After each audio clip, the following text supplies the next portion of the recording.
Kiko Man? Why not Kiko Woman? It's 2015, guys. Wow, just wow. Why aren't there any women in the soy sauce industry? This is very problematic and proof that sexism is deeply rooted in the soy sauce industry. The scary thing is, that's probably going to be said by somebody this year. Not making any predictions here, but would you be surprised if it happened? Anyway, this is Common Filth Radio, episode 21. Thank you for listening. Today was supposed to be the big day, the big debut of Common Filth Radio, the best of 2014, a compilation of clips, segments from the year that was, and I released that to Bandcamp 2 days ago when I was uploading it, because it was done and I didn't feel like waiting any longer. So the URL to Common Filth Radio, the best of 2014, is below this video, commonfilthradio.bandcamp.com. $2 or more gets you over 2 hours of content, 35 segments, and 5 exclusive segments to the compilation. So a few of you have bought it, and a few of you have paid more than the minimum price, which is $2. And for that, I'm greatly appreciative of your generosity, and I thank you. If I may borrow a term from our friends over at the rightstuff.biz, the Dildoverse was a buzz over the news of this kid who threw himself in front of a truck. And this wasn't a pickup truck, this was a full 18-wheeler as far as my knowledge goes. So why was the Dildoverse freaking out over what seemed to be an ordinary teen suicide? Well, this particular teen identified as transgender. Suicide is stupid under any circumstances because suicide is a final solution to a temporary problem. Killing yourself over an identity that you adopted in a fit of depression is even more stupid. The story has been analyzed and picked apart from every angle that you could possibly think of, and I'm not interested in rehashing what other people have already said who hold my opinions or hold opinions similar to mine. I'm going to attack this from an angle that nobody has yet explored. A couple of days ago, somebody brought to my attention on the timeline of one of my Facebook pages that this page called Go Truck Yourself was in existence, and it was pissing off a whole bunch of people for a page that only had 250 likes at the time that I discovered it. It had about 300 likes by the time that I'd shared it, and after that it was deleted. Obviously the name of the page was in reference to this event, and it was posting all sorts of inflammatory stuff, and you had all these liberal types who were responding to it and making complete asses of themselves. Now, I figured this page was going away pretty soon, so I took some screenshots of it, and I will read some of them for you. This comment comes from some girl. "Oh, would you fuck the hell off already? I'm not trans, but I'm standing up for those of my friends who are. I don't know why you're so against trans people. Really, it's their way of life they want to live. They're still the same human being, just look different than they used to. Why don't you come out from behind that dumb baby picture and stop being a pussy about this crap? You have no real way of defending yourself. You just keep trying to call trans people names and trying to put them down. But you know what? It isn't working, so I think you just about screwed yourself with even making this Facebook wall. I'm not reading that wrong. That's what she said. And she concludes with, "You're really fucked up in the head." And that comment was followed by, "Okay, dude, I don't have love or tolerance for people like you. You want to act tough? Give us your goddamn name and address and see how tough you are when we show up to kick your ass." Would the guy who made this page kindly accept my offer to fight? You're all tough behind the screen. How about you step out into the real world and see how tough you are then? We have love and tolerance aplenty, just not for someone who mocks anyone's death.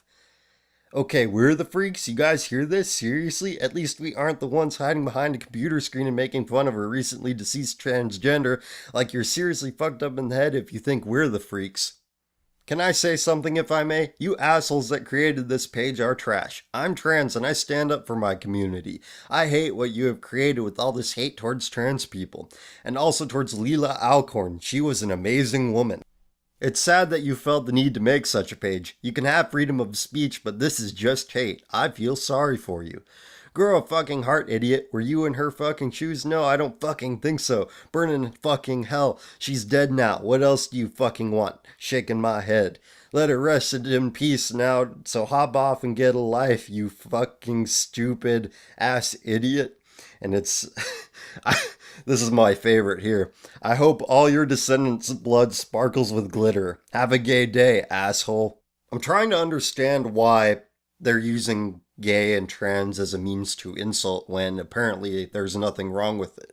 And this screenshot was taken by our friend Dustin, who has a question that I haven't answered yet that I said I would, but that's going to have to wait another week, so personal apology to him. But anyway, this screenshot says, as a gay trucker, I could kick your ass across Montana and back, but still that wouldn't change the sick, twisted, pathetic little soul that so bravely hides behind a Facebook moniker as he's posting on Facebook. Here's another good one. Don't feed the trolls. This guy, which is clearly gay and hates himself because he has bought into the neocon environment he was raised in, only has around 130 likes. Please ignore him so we don't make him viral by accident. Just saying.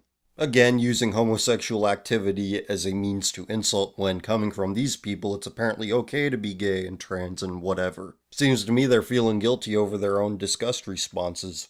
The neocon environment bit is odd because Dick Cheney has a gay daughter and he's like, yes, I support gay marriage. So if you did buy into his neocon environment and if you were gay, you'd be like, yeah, I'm gay. All that glitters is gold, baby. It's fun to contract G-R-I-D. All right, let's read some more. So help me, maker of this page will be taken down. You have my word, even if it takes days, weeks, or months. I will never break my word. I will report this until it is taken down. I have reported you 12 times already, and they are just going to keep pouring in. This cannot be tolerated. We will be heard. There will be justice for Leela. Hashtag stand up for Leela. You know what justice for Joshi looks like? It's getting a Facebook page with 300 likes taken down. Oh wow, hey, an injured little boy in a man's body probably drives one of those Ford F9000 diesel truck monstrosities to make up for the microphallus. You fear and mock because you do not understand. You are a natural selection in action. Too dumb to live for long, fuckhead. You are a little piece of shit clinging on to the ass hair of life. You're really a coward in everyday life. The only place where a piece of flea excrement like yourself can have any power is here, hiding behind the anonymity of the internet. Congrats, sound of clapping. You know, to regular people who are completely secure in themselves and in their beliefs wouldn't go out of their way to fling these kinds of insults and spew this kind of hatred towards somebody they don't even know, towards somebody who would likely dwell in complete anonymity. But here I am giving this person, whoever made this page, I don't know who it was, I just thought it was hilarious, the rage it was inspiring, I'm giving them immortality. And I never would have done this if there weren't any screenshots to take of people having complete meltdowns over this. Now for my favorite bit from this set. You're gonna shut the hell up. You know this is literally a crime, cyberbullying? You can go to jail for this. The same person goes on to say, I literally called Facebook. And then finally concluding with, guys, I emailed the Federal Bureau of Investigation Office of Washington State. I'm hoping to hear back from them soon. This will not be tolerated. For those of you that listened to the compilation already, the segment specifically I'm talking about is Social Justice Juggalos, where I say that hicks are basically the same thing as these middle-brow liberal types. I gave the theory, here's the practice. All these people, give me your address, I'm gonna fuck you up, oh, come fight me, oh, you're real tough hiding behind a screen, completely contradicting themselves. Every comment I read was written by a person that was, as far as I could tell, white.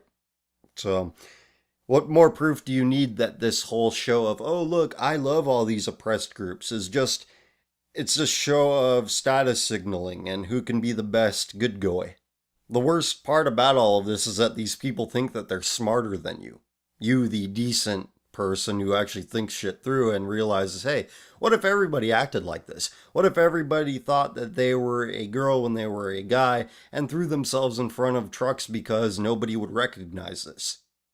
If these people were in charge, not you, the decent person, but if these people were in charge of everything, we'd still be in the fucking caves. The wheel wouldn't be invented. Another common thread I noticed amongst these comments were that they were mostly written by women, and how perfectly this goes into the next thing I'm going to talk about.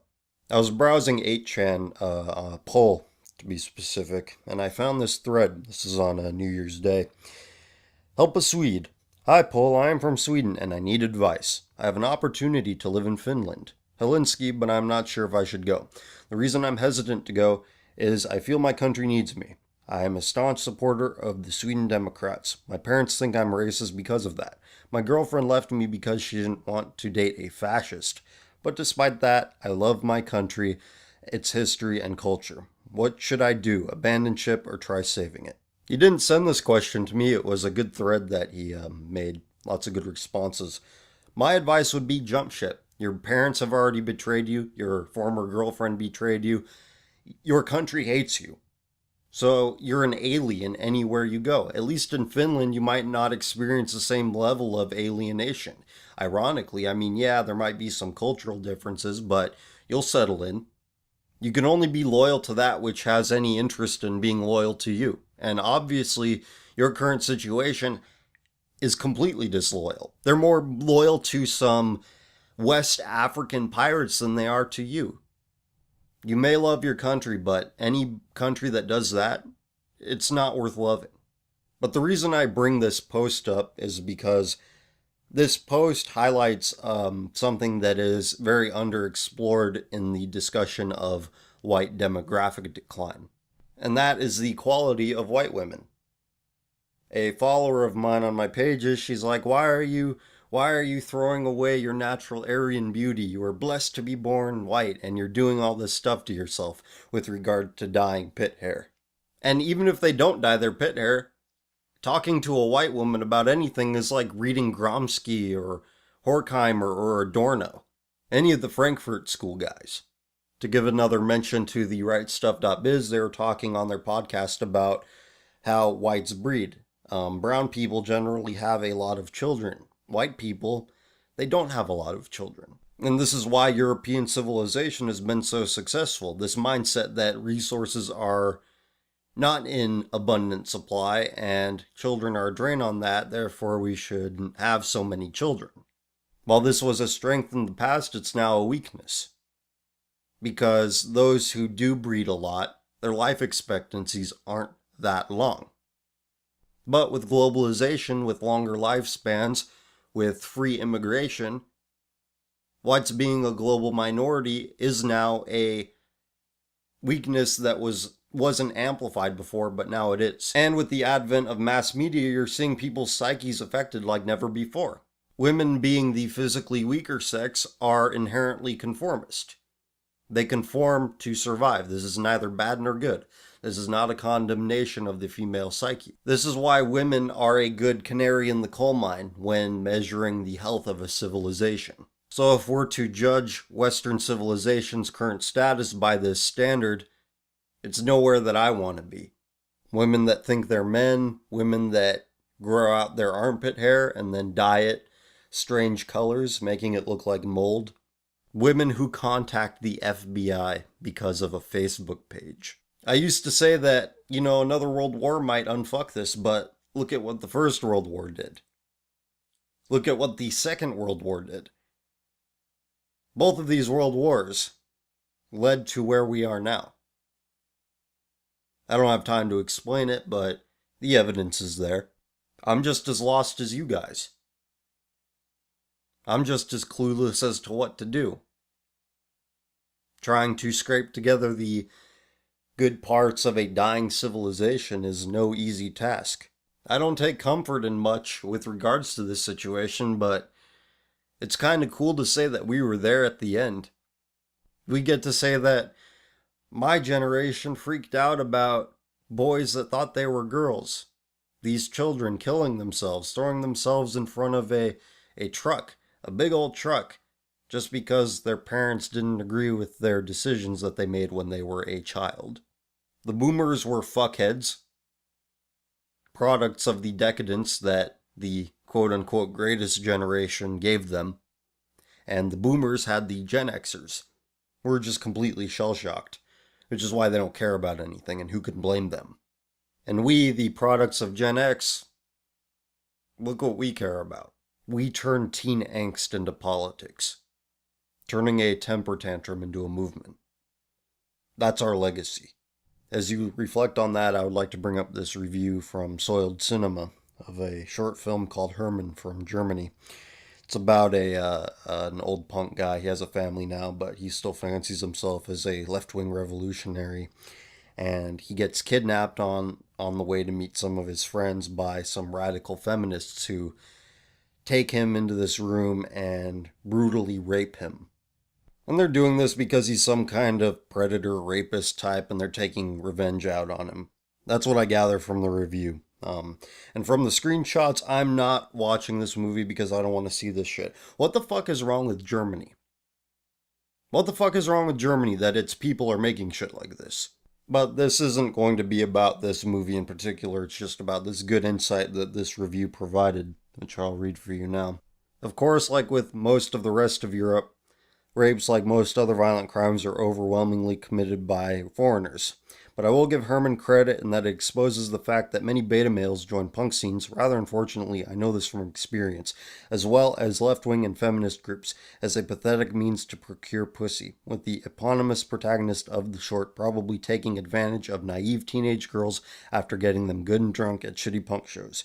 Indeed, if one learns anything from watching Rita's film aside from the director seeming to have female on male rape and strap-on dildo fetishes, and that women make fairly pathetic rapists. Indeed, the two latex ladies' thrusts make those of Michael Jackson seem like the height of rampantly heterosexual masculinity. It is that weak left-wing punk pansies are just as likely to rape chicks as drunken frat boys. This would explain the feminist fascination with rape. Because who are they more likely to be exposed to? The drunken frat boy or the pussy beta male? Who's just adopting all of these crazy ideas as a mating strategy. I'm almost convinced that the drunken frat boy stereotype is bordering on myth at this point. Because in order to get into a fraternity, you have to have social skills. You can't be some weird shut-in. You have to actually interact with people in fraternities. Men with good social skills are good with all kinds of people, including women. So if you're good at talking to women, you're good at getting dates, phone numbers, whatever, you wouldn't need to rape. So now that we've established that you're not going to find the middle-of-the-road beta male nerd in a fraternity, more often than not, I'm sure there are some exceptions, you're not going to find that many rapists. So to Tai E, the author of the review that I just referenced, I'd say that the beta males in the punk scenes and in the feminist circles, they're way more likely to rape than the frat boy. We all know that frat boys don't hang out with low-quality females, the ones that feminism attracts. So the only male attention the feminists are getting are from these beta orbiter types that join these weird little subcultures as a means to, as Tai E put it, procure pussy. So a slight disagreement with the reviewer of that piece. Good piece, I recommend you go find it. I linked to Soiled Cinema below, but not the post itself because of some potentially not safe for work stuff. But they have an alphabetical list of reviews they've done. You can find it under the H section. One more from the Go Truck Yourself saga. Another screenshot that I have saved here from the Rage. That page was inspiring. This person is so utterly stupid and pathetic it's almost sad. Probably lives in mom's basement and collecting welfare. You see, that is awfully ableist and possibly racist. Holy shit, I just came to the realization that welfare shaming might become a thing in 2015. You might find screenshots on Tumblr. You might find tags on Tumblr of people saying, "Don't welfare shame me, that's a form of ableism and racism. I'm only on welfare because the white heteropatriarchy, cisgender patriarchy put me here." Let's get into the Ask FM questions first. These are answered anonymously. I have 2 Facebook accounts, one for close friends, the other for everyone else. Whenever I go into my account for everyone else, I'm always amazed by the amount of people sharing feel-good motivational quote images that basically say, "You're great how you are, don't improve, you're perfect, everyone else is at fault but you," etc. Seemingly normal people are sharing these, and it's pretty worrying how everyone else is wanting to be accepted for everything. What do you make of this? I wouldn't have to call this common filth. I wouldn't have registered the domain. I wouldn't have started this podcast if I didn't have some sort of negative view of how the common person behaves. You heard the Facebook comments I was reading earlier in this show. Those are regular people that you'd be standing in line with. They'd be in front of you, they'd be behind you, you'd be eating at a restaurant, they'd be at the table next to you. Regular people. Regular people. Sharing the craziest ideas you could possibly imagine. The feel-good bullshit. The don't change bullshit that you're seeing. Everything branches off of that. That is what most people believe. That people are fundamentally good. When history will show you that people are fundamentally flawed. The same people that are calling this guy who made this page making fun of something gay and living in his mom's basement and on welfare and I'm a gay trucker and I'm going to come kick your ass for making this page. It all stems from that. Everything's good, everything's great. The only thing that isn't great is judging. Judging people for being something when they're good and you shouldn't judge them. You're seeing the more mild version of that on regular people Facebook.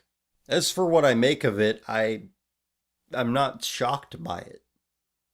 It is simply a reflection of the current attitudes and norms that society incentivizes. Society incentivizes insecurity. How does this happen? Well, when children are young, they go to school, where they're taught that if you don't get good grades, you're worthless.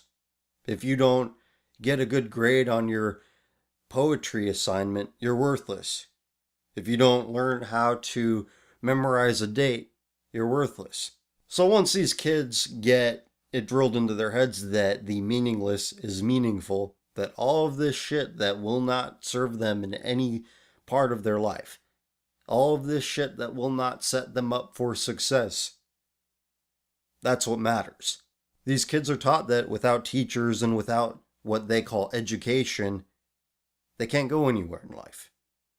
When if you look at it, if you look at the quote-unquote education these kids are getting, it amounts to nothing more than state-funded propaganda. They're not being taught anything practical. Yeah, there's math and science, but there are teachers out there that say, oh, math and science are the least important subjects to be taught in the classroom. You can see this attitude reflected in the complete removal of things like woodworking and car repair. Things that used to be taught in high school. Subjects that actually help you become a solid person that actually has a skill that will be universally useful. In essence, kids are taught that having the right ideas and the right opinions, that's what'll get you through life. Not, you have 2 hands and 2 legs, you have an able body, use it. I believe this is where notions of equality and no one's better than anybody else and you're fine just the way you are. It is because the average person is set up by the system to be completely dependent upon it. They have all these crazy ideas born out of insecurity. They are deathly afraid of inferiority because they cannot stand on their own. At least with the person who knows how to fix a toilet, you know what? He might not be the greatest orator or writer, but you know what? He can fix a toilet. And everybody's got a toilet. The person who got an A in English, what the fuck does that mean? What did that get them? Oh, look, you got an A. Well, what the fuck does that mean? Oh, you got an A. You got a good grade. Okay. What does it mean? Fixing a toilet means something. A letter, a grade point average in a machine is meaningless. And I think the people that pursue worthless bullshit, like English degrees or whatever, and they take the advice of their teachers and say, oh, do whatever you want. You can do anything. They actually believe that. And that's why they cling to things like equality. Because they're so deathly afraid of their own inferiority. And they're deathly afraid of it because they have nothing to stand on. No matter what you do, there will always be people greater and lesser than you. So, when a man is lesser, when compared to somebody, he's not bothered by it if he has something to offer to the world. But these people who share this feel-good bullshit you're talking about, they have nothing to offer. Which is why they cling so dearly to these notions of egalitarianism. These false gods. The average person doesn't have to buy what is being sold to them. But, for whatever reason, they're too stupid and uncreative to realize that. so they go along to get along, not realizing that there is an alternative. To some extent, these people are victims of circumstances. And when I view it in that lens, I feel some pity for the average person. But any pity I feel towards them goes away very quickly when I realize that they push their inferiorities onto the rest of us. I'm a teacher. I want more money. Raise property taxes. I have fibromyalgia.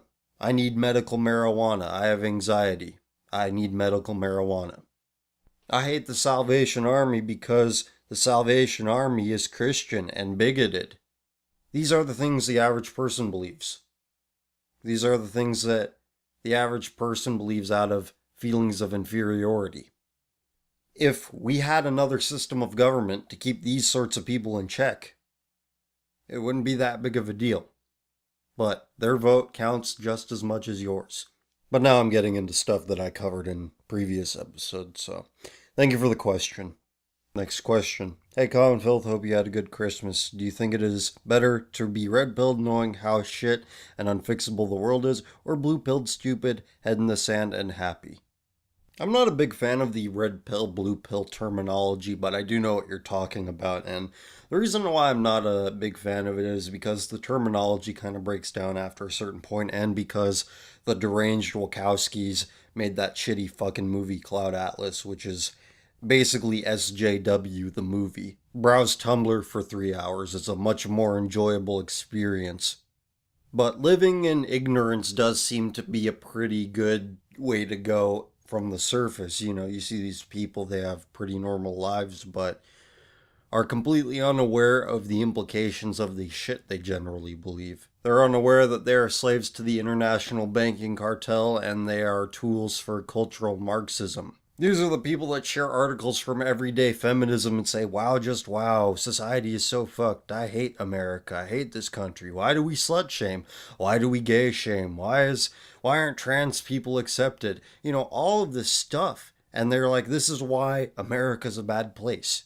These are the quote unquote issues that take precedence over issues like a disappearing middle class, the outsourcing of jobs, automation of labor, third world immigration. I could go on and on.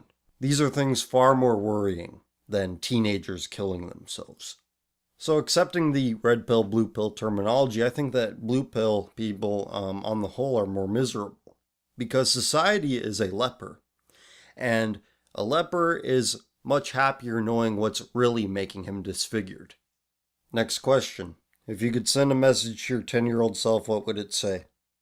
That Google IPO is coming out in a couple of years. You might want to invest in that. Enjoy to the fullest the chances you get to travel with your family and friends. I'd say get a chance to take a few more pictures as well, and not in terms of the let's pose for a family photo kind of thing. No one remembers that, but get a camera, carry it around, take pictures of stuff. You'll be glad you did. There was still 1 hour photo when I was a kid, and developing pictures still required a bit of an investment. Small barrier to entry makes photos, old photos, kind of what they were because you cherish them more. You're like, look, I paid money for this. I better make sure it's good. Everybody has a digital camera or a camera on their phone, so photos are cheap. They're disposable, they're infinite, but that doesn't have much to do with anything. So let's get into the email questions from Alex. Why is multiculturalism and diversity so pushed in society when never in recorded history has it ever benefited a nation racially, culturally, or socially? Many people claim white genocide, but I want your take on it. To me, it seems to be the delicate dismantling of Western civilization. A great deal of human behavior is decided by incentive. What incentive does somebody have to act a certain way? Technology and its accelerated growth has created a globalized economy. And through this globalized economy, big companies become even bigger. They swallow up big companies, they swallow up another big company, and all of a sudden, 0.1% profit point year over year, up or down, is pretty fucking significant in terms of dollar amount. They realize that incentives like God and country are bad for the bottom line because they're exclusionary. One person might believe in one God. One person might live in this country. One person might be of this race. People are generally soft-brained. and will be led to believe and practice whatever they are told to from the powers that be. God and country, the average soft-brained person being loyal to those things, that's a hell of a lot more healthy than them being loyal to money or worldly values, things that they're taught in school. And look, I get it. You need to be compensated for your time. That's what money is for. Time is finite. Time is worth something. You get compensated for your time. I'm not saying that money should be abolished. So percentage points now that corporations are bigger than ever before, they mean a hell of a lot. And exclusion, people that aren't buying their products, that's a very bad thing. God, race, and nation are a resistance to the corporate bottom line, which is why they want to do away with them completely. And civil servants who decide immigration policy, social policy, like this because corporations pay a lot in taxes. And they pay a lot in taxes because various regulations keep new competitors away. These civil servants reward the corporations with immigration, cheap labor, fresh, new, cheap labor. Any criticism of this process is deemed as racist. In America, it's, well, you don't want to be like the slave owners, do you? They were racist. You don't want to be like the KKK, they were racist. So everybody's afraid of being called a racist. And the corporations make it illegal without legislation to be quote-unquote racist through corporate speech policies. So in America, speech policies, thought policing, it's done by the corporation. Say the wrong opinion, you lose your job. And if you're working for the government, they'll throw you out too. They aren't going to throw you in jail yet. But money is king in America. Money is the only thing that matters. Nobody believes in God. Nobody believes in nation. Nobody believes in race because, well, you know. So it doesn't matter to the powers that be that multiculturalism is a demonstrable failure. That multicultural never will work under any circumstances. Multiculturalism keeps people divided. It keeps people from realizing that certain unsavory elements have entered their society and are seeking to destroy them. The truth is criminalized, and that's very intentional. You lose your job in America for speaking the truth, and you go to jail in Europe for speaking the truth. The useful idiot good guys that work these easy government jobs that make a lot of money in these corporations, they're not going to let this go. Their incentive is their paycheck. Not God, not race, not nation. Because they've been born into an anti-culture where no one is encouraged to have bonds with one another, where people are not encouraged to have the same values as one another. They are encouraged to have any kind of values they want, as long as those values are not rooted in some kind of higher power. Whites have proven themselves to be smarter than the average bear, which is why we are their primary target. But whites have been lobotomized by this very system because whites think they benefit from it. Because the hicks can say, well, I'm not racist like my dad. I'm not racist like those other white people. Which is what 90% of modern whites say. We had our chance to let in more Irishmen and Italians. Those are the only people that seem to be relatively shielded from ethnomasochism. Remember that guy that was holding up the picture says, I need feminism because I'm tired of feeling unmanly for enjoying my girlfriend's strap-on? That guy wasn't Irish, that guy wasn't Italian. Not at all. Next one from Shane. I wanted to ask you about esports and the young adults who participate in them. Games like Dota 2 and League of Legends have professional players who make thousands, or in Dota 2's case, millions of dollars playing video games. I asked this question in relation to the kid who talked about how he was skilled with computers but was lacking in other subjects, and the whole play to your strengths thing. Are these young adults doing that? Are they doing what they're good at and making a nice living for themselves, or are they degenerates not contributing anything? Thanks for your time as always. I remember watching some big event in Korea, I think it was, and it was like the League of Legends finals, and it was some international tournament, and they were playing the game in a stadium with a lot of people there watching them. So these professional e-athletes, I guess you call them, are either creating a demand or meeting a demand. I have a lot more respect for them than somebody who leeches off of the system by having babies they don't want. Oh yeah, cyber athlete is the correct term, not e-athlete. But yeah, I don't have a problem with it because it's not something that I'm really interested in. It's only something that I'm vaguely familiar with. I guess all I can say is that I wouldn't recommend that you as a child, or not you specifically, but somebody else as a child says, yeah, that's what I want to be when I grow up. I want to be a professional video game player. It's not a career path that I'd recommend because how many people get to do it and how good do you have to be? If it's something that you fall into and find yourself being good at, then I say go with it, but I don't think that's a viable choice for a career, let alone advancing civilization beyond a baser level. And now I have a question. Why are esports so big in Korea? It seems to be where all esports seem to go to become popular. Try to figure that out as I answer this next question from Han. This is relating to something I saw on my Facebook, but someone who I thought I knew quite well recently came out as saying that they have always felt like they were a male and decided that they were going to transition from female to male. Why do people need to feel like changing genders or making extremely dangerous life-changing decisions will solve their problems? Aren't there other options? Do you think this will get worse as time goes on? People, for whatever reason, and probably for purposes of consumerist ends by multinational corporations, like I mentioned before, they're encouraging people to be ashamed of the hand that they're dealt. Do you notice how most Western women go about acting as if they have penis envy? They act like sad, pathetic little men. So I guess these people who are having a combination of penis envy and severe depression decide, I'm going to mutilate my body.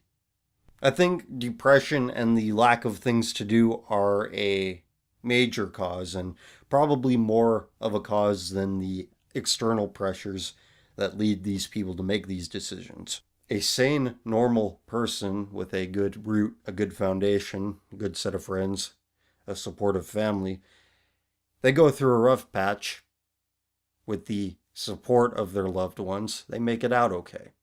Maybe they need to take some time away from their friends and family. Maybe they need some alone time. Maybe they need to work it out themselves. Maybe they need help. Maybe they need to talk about it and get some external input. But these are all things a regular person does. Somebody who is not perfect, but does the right things for the right reasons. This is what they do. A crazy person says, I'm depressed. Life isn't going right for me. I'm going to undergo hormone therapy and have a pump installed inside of me. This is the kind of insanity that multinational corporations want.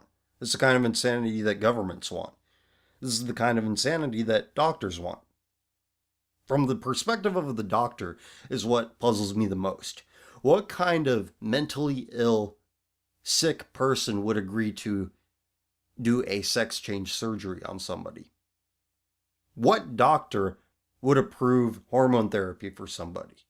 But that doesn't have anything to do with the question, even though it deserves some further consideration somewhere down the road. But I've mentioned this website before. You type into your favorite search engine, sex change regret.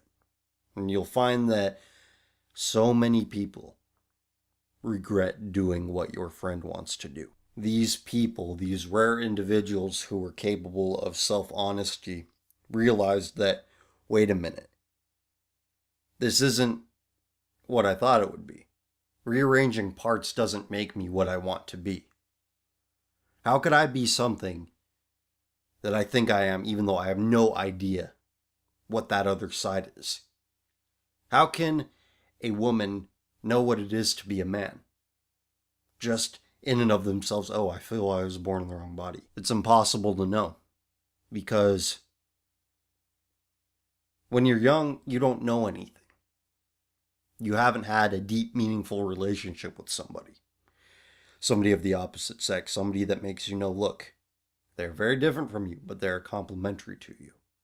Men being defined by strength. Women being defined by tenderness. Being gentle. Agreeable. Man provides the protection. Woman provides the nurturing. To reject this and rearrange parts and thinking that that will make you what you aren't is a rejection of something very beautiful. To anyone that would reject this most basic of truth, this most beautiful of truths, I would say to this person, you need therapy, but not the kind that you think. The kind of therapy that you don't get from somebody with a degree, some overqualified hack. This is the other option, the option that does not require self-mutilation. Spend time with family on good terms. Spend time with friends on good terms. Go to church, make new friends. These alternatives, despite their potential dysfunctions, despite their potential complications, are far better than what you'd find in some crazy doctor's office. And do I think that this will get worse as time goes on? Societally, yes. Personally, I don't know. On a case-by-case basis, I don't know, but on a societal level, absolutely. We are in the winter of Western civilization. It's a nice way to close out the questions for this week. Probably should have closed out with a more lighthearted one, but can't go back now. Going back and editing is always a possibility, but that shit would take way too long, especially with respect to moving entire segments around. But before we say goodbye for this week, I would like to read some notes that I got on the Bandcamp purchases. A few of you have already bought the compilation, and some of you left notes, so I would like to read those. But before we say goodbye for this week, I would like to read some notes that I got on the Bandcamp purchases. A few of you have already bought the compilation, and some of you left notes, so I would like to read those. This one says, "Big fan of your work. I look forward to another year of great podcasts. Fan from down under." I always like to hear from international fans because I do tell the tale of Western decline, at least from my perspective, and it's through the perspective of American culture, so not quite sure of what kind of appeal it has elsewhere, but apparently it does, and I'm thankful for that. One says, "I give you more than you asked for because you are a man who is doing what he can to change people's way of thinking and beliefs. Spend the rest on beef jerky."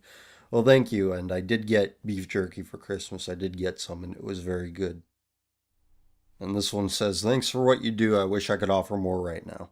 I wish I could give you more. I wish I could make these episodes more frequent and longer, but the content just isn't there. And I don't want to do a current event show because current events here today, gone tomorrow. I do talk a bit about current events, but, it's not completely dependent on that. So we'll see. We'll see where it goes. I hope I can do this more often, or at least do it for a longer period of time per episode. So thank you to everybody who bought the compilation in its first couple of days. Even if you didn't leave a note, I thank you and appreciate it all the same.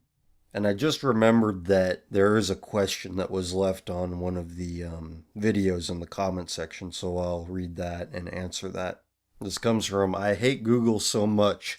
Have you considered writing some books?" Yes, I have, but the problem is that Amazon and the like, all these content distributors would probably reject it on the grounds of certain policies they have.